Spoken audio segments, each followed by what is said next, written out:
كم سوبرمان، ايرون مان، كمون باتمان زامسلو سوبر هيروتات ريناينا لمجن عالم نمدحان هيوتهم اب حدقا زئتو ناي روسيا سوبر هيروتات كانتا كتريوهم مبزحتنا نزوم جغانو بصانتنا زرعنا يومي مسلني سلازي زانتهم كندغنا نسمع اما جمرتا نايزي فيلمنا حد علو ساينتيست ناي دق سبات عقم نمعباي زاسكحكح فتنتات كغبر نري ازوم عقم مستمحيش سبات دحيروم ناي زحدش ولدو سوبر هيروتات كوينوم يوم اذا فصامه اب 10 ينيرو بدحريو اتزانتا 8 عامتات نقدميت ناب 2020 يزلل وتهدرات حدش لعل تكنولوجي زلو ماصوار يفتون نورو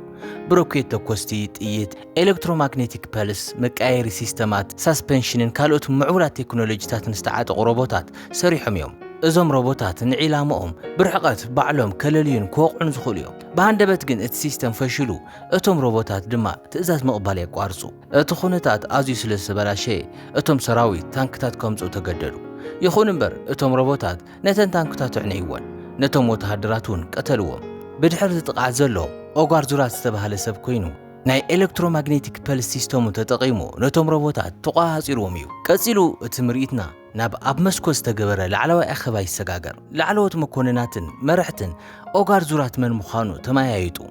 قدم 8 عامت اسكار استبهال سب نزخونه سيستم وايرلس ويدما جمد البا كوقاصر زخيل الكترونيك مسارح صريح نبره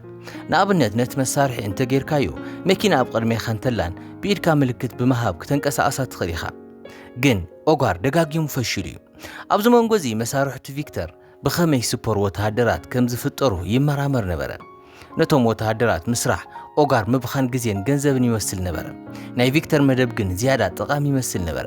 ቪክተር ከሳብ ሽዑ ዝኾነ ሱፐር ወታደር አይፈጠረን ናይ ምርምር ጽሑፋት ግን ጽሒፉ ነበር ድሕሪው አስጋር ካብቲ ምርምር ይባረሩሞ ሕነ ክፈድ ብምድላይ ናይ ቪክተር ሰነዳት ሰሪቆ ሓድሽ ላብራቶሪ ከፈተ ኣብ መጀመርታ ናይ ትዛንታ ሰባት ዘገርም ሓይሊ ክረኽቡ ኢና ነርና እቲ አስጋር ናይ ቪክተር ምርምር ተጠቂሙ ሓደሽቲ ሱፐር ሂሮታት ይፈጥር ከም ዝነበረ እዩ ዘርየና መንግስት ነዝምስ ፈለጠ ነቲ ናይ አስጋር ላብራቶሪ ይዕኒዮም ንሱ ግን የምልጥ በኻለ ገጽ ድማ ኮሎኔል ኒኮላይ ንኣዛዚት ኢሌና ነቶም አስጋር ቅድሚ 8 ዓመት ዝሰርሖም ሱፐር ሂሮታት ድለዮም ኢልዋ ሙሱ ክንገጥም ዝሕግዙና ንሳቶም የሚብላ አስጋር ግን ዛዕበይ ውጥ ነይርዎ ታንክታት እንዳተቋሃፀረ ኣብ መላእ ሩስያ ተንቀሳቀሰ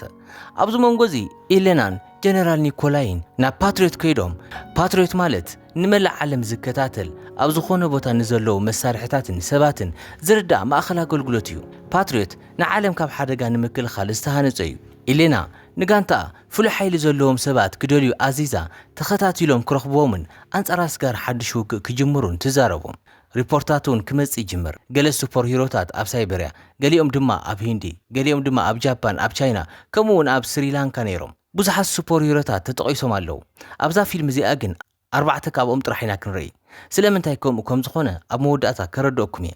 እቲ ምርኢትና ቀፂሉ ናብ ሺቫ ዝተባሃለ ናይ መጀመርታ ሱፐር ሂሮ ይኸይድ ኦጋር ናብ ሂንድ ምስ ኸደ ተመሲጡ ንፈጠራታቱ ሂንዳዊ ኣስማት ይብዎም እዩ ሺቫ ከምቲ ሺቫ ዝበሃል ኣምላኽ ህንዳውያን ሓይሊ ነይርዎ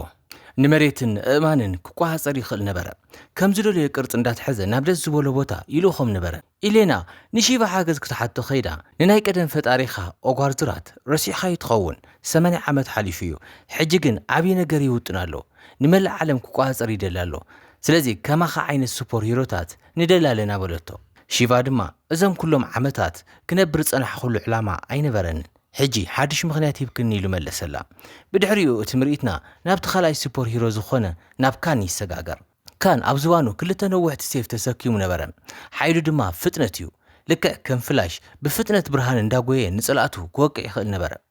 ንመኪና ብሓንቲ ጽፍዒት ክልተ ቦታ ክገማዕ ይኽእል እዩ ጥይት ተተኲሳ ቅድሚ ንዑ ምውቃዓ ቦታ ቀይሮ ንዝኾነ ሰብ ክቆርጽ ይኽእል እዩ ብሓቂ ካብቶም 4 ጀጋኑ ናይ ካን ሓይሊ ኣነ ብወገነይ ዝፈትዎ እዩ ዝኾነ ኮይኑ ግን ንቐጽል እቲ ሳልሳይ ሱፐር ሂሮ ድማ ኣብ ጫካ ሳይበርያ ይርአ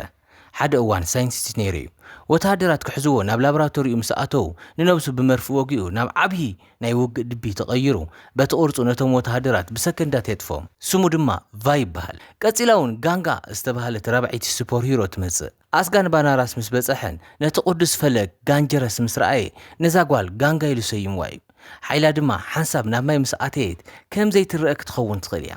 ንዓኣ ንምእማን እቶም ካልኦት ሰለስተ ካን ቫ ከምኡውን ሺቫ ናብ ኣኸዱ ቅድሚ 80 ዓመት ኣብቲ ዓብይ ውግእ ብሓባር ከም ዝነበሩን ብሓደ ሰብ ከም ዝተፈጠሩን ይዛረብዋ ጋንጋ ግን ዝሓለፈ ክዝክር ስለ ዘይከኣለት ብኣስተላዓለ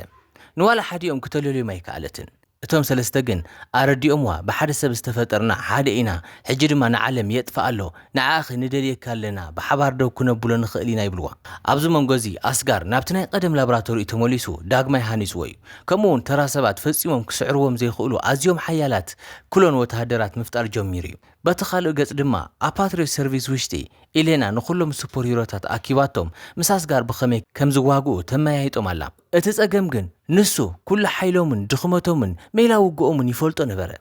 ኢሌና ግን ኣተባብዐቶም ኣርባዕቲኹም በይንኹም ኣይኮንኩምን ጋንታና እውን ምሳኻትኩም ኣላ ገለ ነገር እንተተበላሽዩ ወተሃደራትና ንዓኹም ደጊፎም ከጥቅዑዮም ትብሎም ኣብዚ ግዜ እዚ ድማ ኒኮላይ ናይ ኣስጋር ቦታ ኣብ ሩስያ ሳውዝ ስትሪት 15 ከም ዝተረኸበ ሓበሮም እቶም ኣርባዕተ ድማ ብቐጥታ ናብኡ ተጓየዩ ነብሲ ወከፎም ሓይሎም ከርእዩ ጀመሩ ጋንጋ ኣብቲ ዝናብ ተሰወረት ቫ ናብቲ ሓያል ልቢ ተቐየረ ካን ድማ ብፍጥነት በርቂ እንዳጎየ ካብ ጥይት እንዳምለጠ ንጸላእቱ ሓደ ብሓደ ቀተሎም እዞም ጸላእቲ ኩሎም ናይ ኣስጋር ኩሎን ወተሃደራት ምዃኖም ካብ ንቡር ሰብ ኣዝዮም ዝሓየሉ ምዃኖም ዘከሩ ሺቫ ካብ መሬት እማን ኣኪቡ ናብቶም ጸላእቲ ደርበየሎም እቲ ውግእ ብጽቡቕ ኩነታት ይኸይድ ነበረ ክሳብ እዚ ሓደጋ ዝፍጠር ማለት እዩ ጋንጋ ብፈሳሲ ናይትሮጅን በረድ ኮይና ተገተረት ቫ ድማ ብናይ ስቴንለስ ስቲል መርበብ ተተሓዘ ካን ድማ ዘፍዝዝ መርፊ ተወጊኡ ወደቐ ብድሕሪኡ ኣስጋር ባዕሉ ንሺቫ ገጥሞ መጸ ብርቱዕ ቃልሲ ተጀመረ ግን ናይ ሺቫ እማን ኣብ ኣስጋር ጽልዋ ይነበሮምን ሽዑ ኣስጋር ንሺቫ ብሞገድ ሾክ ወይ ድማ ብሾክዌቭ ብኢዱ ብሓይሊ ኣብ ከብዱ ምስ ወቕዖ ናይ ሺቫ ዓንዲ ሕቖ ተሰብረ ኣብ መወዳእታ ሺቫ ድማ ተሰዓረ ኣስጋር ንሰለስቲኦም ጀጋኑ ማለት እውን ንጋንጋ ቫን ካን ሒዝዎም ንርኢ ሺቫ ግን ብምኽንያት ከቢድ መጉዳእቲ ኣብኡ የለን ኩሎም ክወጽዎ ብዘይኽእሉ ማግኔቲክ ፊልድ ተሓፂሮም ኣለዉ ኣስጋር ክቐትለኩም እንተዝደሊ ነይረ ድሮ ምገበርክዎ ነይረ ኣነ ግን ሓይልኹም እየ ዝደሊ ገለ ካብ ክእለትኩም ናብዞም ሓደስቲ ኩሎን ወተሃደራት ከእትዎ ይደሊ ኣለኹ ይብሎም ንሳቶም ድማ ሓይልና ክትወስዶ ይትኽእልን ኢኻ ይብልዎ ኣስጋር ድማ ሕራይ ዝኾነ ኮይኑ ዝዓበየ ውጥን ኣለኒ ይብሎም ናብ ካልእ ዞባ ሩስያ ብምኻድ ንብዙሓት ታንክታት ብኤሌክትሪክ ማግኔቲክ አንቀሳቒሱ ንብምልእታታ ከተማ ኣብ ህውከት እተዋ ንሓደ ታወር ድማ ክሰርቕ ፈተነ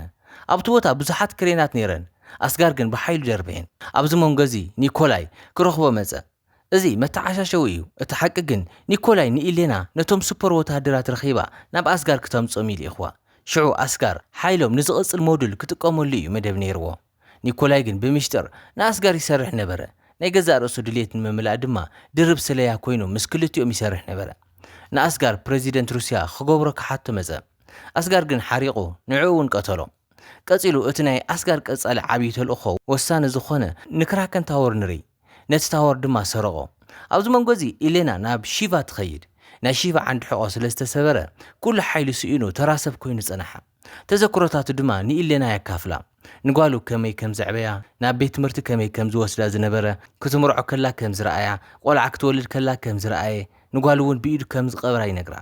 ብኻልእ ኣዘራርባ ናይ ኦጓር ሱፐር ሂሮታት ዘይሞቱ እዮም ብጥይት ወይ ብኻልእ መጉዳእቲ ክሞቱ ይኽእሉ እዮም እምበር ብእርጋን ኣይሞቱን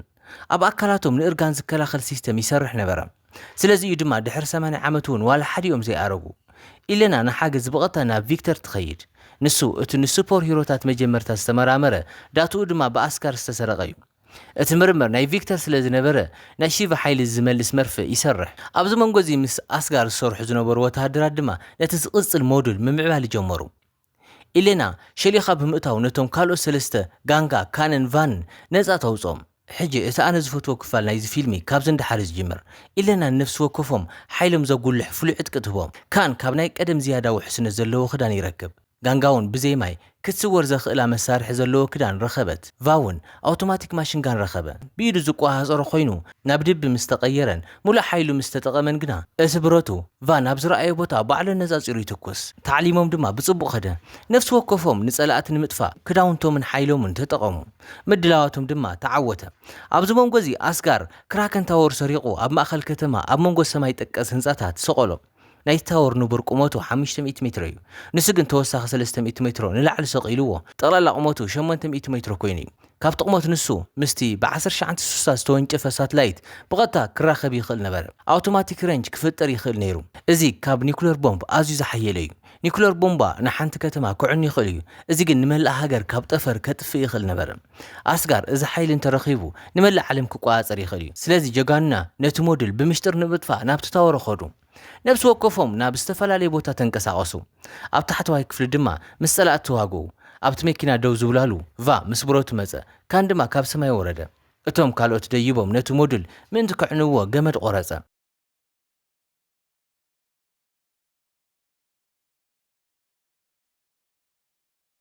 ኣብዚ መንጎ እዚ ቪክተር ንኣስጋር ስዕረሉ መንገዲ ክደልን ከሎ ሃንደበት ብናይ ኣስጋር ኤሌክትሪክ ሾክ ተወቂዑ ንሞት ተቃረበ ናብቲ ቦታ ኢሊና ምስ በጽሐ ድማ ቪክተር እቶም 4 ሱፐር ሂሮታት ሓይሎም እንተዋሃሂዶሞ ዝበልጾም የለን ግን እቲ ሓይሊ ብትኽክል ክጥቀሙሉ ኣለዎም እንተዘይ ኮይኑ ክሞቱ እዮም ኢሉ ነገራ እቶም ጀጓኑ ናብቲ ሞድል በጽሑ ነቲ ሞድል ንምዕናው ግን ንዓኣቶም እውን ክቐትል ዝኽእል ዓብይ ፍንጀራ የድሊ ነበረ ጋንጋ ድማ ሙቆት ኣይጎድእንን እዩ ውዑይ ይኹን ዝሑል ክከላኸሎ ይኽእል የበለት ነቶም ዝረስኑ ዝነበሩ በትርታት ሒዛ ናይቲ ክራከን ታወር በሪ እንዳዓፀወት ናይቲ ክራከን ታወር በሪ ዓፀወቶ ድሕሪኡ ኩሎም ምስ ኣስጋር ተዋግኡ ግን ንሱ ኣዝዩ ሓያል ነበረ ምስቲ ክዳውንቶም እውን እንተኾነ ኣጸቢቑ ቀጥቀጦም ንምምላጥ ናብ ነፋሪት ዋላ እኳ ክንጥልጠሉ እንተፈተኑ ግን ኣስጋር ወቂዑ ኣውደቖም ኣብቲ እዋን ኢሌና ናብኦም መጺኣ ናይ ቪክተር ናይ መወዳእታ ቃላት ነገረቶም ኣርባዕቲኹም ሓይልኹም እንተዋሃሂድኩሞ ሓደ ሶኒክ ብላስት ዝበሃል ሓይሊ ክትፈጥሩ ትኽእሉ ኢኹም ነቲ ሙሉእ ክራከን ታወር ክዕንዎ ይኽእል እዩ ትብሎም እዚ ምስ ሰምዑ ሓይሎም ኣዋሃዱ ሓንቲ ጌጋ ክትቀትሎም ከም እትኽእል ይፈልጡ ነበሩ ግን ዓለም ንምድሓን ይበልጽ ብምባል ዓብይ ሶኒክ ብላስት ብምልቃቕ ንክራከን ታወር ሰባበርዎ ሕልሚ ኣስጋር ድማ ዕነውዎ ሱፐር ሂሮታት ንዓለም ኣድሕንዋ